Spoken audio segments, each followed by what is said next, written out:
Welcome to my channel. আমি স্নেহা আর আমার চ্যানেলে তোমাদেরকে জানাচ্ছি অনেক ওয়েলকাম। এটা ডিসেম্বর, তো ডিসেম্বরে অনেক ঘোরার সিরিজ নিয়ে তোমাদের সাথে শেয়ার করব। তো আজ আমি চলে এসেছি ভিক্টোরিয়া মেমোরিয়াল হলে। তো আগের বছর থেকে এখানে একটা লাইট অ্যান্ড সাউন্ড শো শুরু হয়েছে। নেতাজি সুভাষচন্দ্র বসুর 123তম জন্মদিন উপলক্ষে এখানে এটা স্টার্ট হয়েছে। প্রথমে তোমরা কি করে আসবে আমি এটা শেয়ার করে দিচ্ছি। এটা পুরো ভিক্টোরিয়া মেমোরিয়াল হলের ইস্ট গেটে, সেন্ট ক্যাথিড্রাল চার্চের ঠিক অপোজিটটা করেই এটা পড়ছে। মোহরকুঞ্জ যেতে গেলে মোহরকুঞ্জর যে 3rd গেটে শেষ আর 4th গেটে স্টার্ট আপের মাঝখানে যে একটা লেন আছে, সেই লেনটার অপোজিটেই যে ভিক্টোরিয়ার মেন গেটটা, সেই গেটটা দিয়ে টিকিটও পাওয়া যায় আর এন্ট্রান্সটা ওখান থেকেই হয়।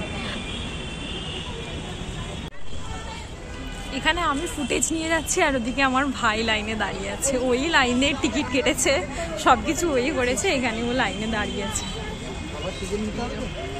হ্যালো হ্যালো, সব রকমের তথ্য দেওয়া আছে। টুইসডে থেকে সানডে প্রতিদিন শোটা হয়। টুইসডে বেঙ্গলিতে হয়, ওয়েডনেসডে ইংলিশে, Thursday Hindi, Friday Bengali, Saturday Hindi, Sunday Bengali. খালি এক্সেপ্ট সোমবারটা হয় না। 6:30 থেকে শোটা চালু হয় আর টিকিটের যে প্রাইস সেটা হলো 100 টাকা।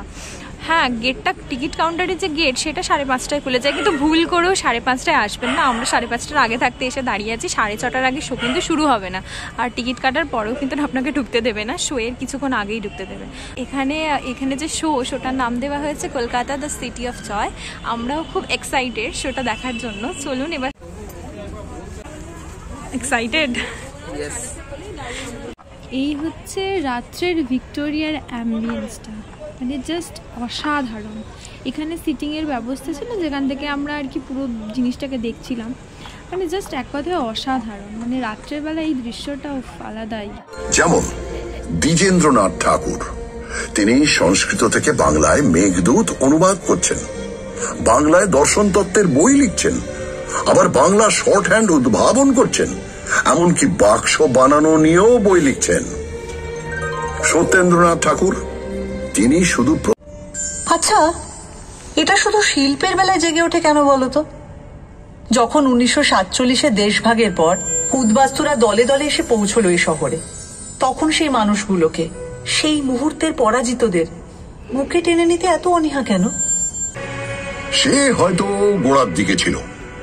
তারপর যতই ঘটি বাঙাল লড়াই ফুটবলের মাঠে থাকুক আর রান্নার পাতে থাকুক, সবাই মিলেমিশে এক হয়ে গেছে, এতে তো সন্দেহ নেই। এতেও সন্দেহ নেই যে এই উদ্বাস্তুদের যথোচিত সম্মান দিয়ে তাদের থাকা খাওয়ার সংগ্রামে পাশে দাঁড়ানোর কাজ করেছিল বলে বাম রাজনীতি একসময় অনেকখানি মিশে গিয়েছিল আমার ডিএনএতে। উদ্বাস্তুরা তো আবারও এসেছেন বাংলাদেশের মুক্তিযুদ্ধের সময় 1971-এ, এখনো অনেকে আসছেন। কলকাতা তো কাউকে ফেরায় না। তা ঠিক, শেষমেশ সবাইকে নিয়ে কাবাব খায় বা বিরিয়ানি। এই রেলাটালা কোথায় চলে যায় যখন 1946-এর দাঙ্গার কথা মনে পড়ে যায়? সেই হিন্দু মুসলিম দাঙ্গা প্রায় 1 সপ্তাহ ধরে চলেছিল।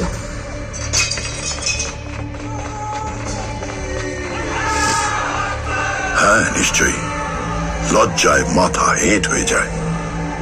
তবে সঙ্গে সঙ্গেই মনে পড়ে বহু হিন্দু পরিবার মুসলিমদের আশ্রয় দিয়েছিলেন, বহু মুসলিম পরিবার হিন্দুদের বাঁচিয়েছিলেন।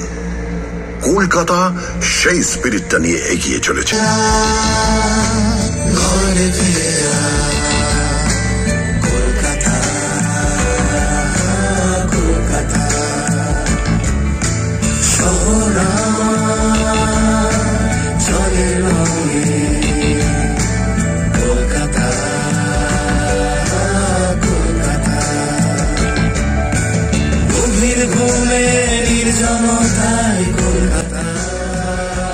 সত্যি কথা বলতে এত ঠান্ডা, মানে লাস্টে যে হাততালি দেবো, মানে হাতও বেরোচ্ছে না, এত ঠান্ডা।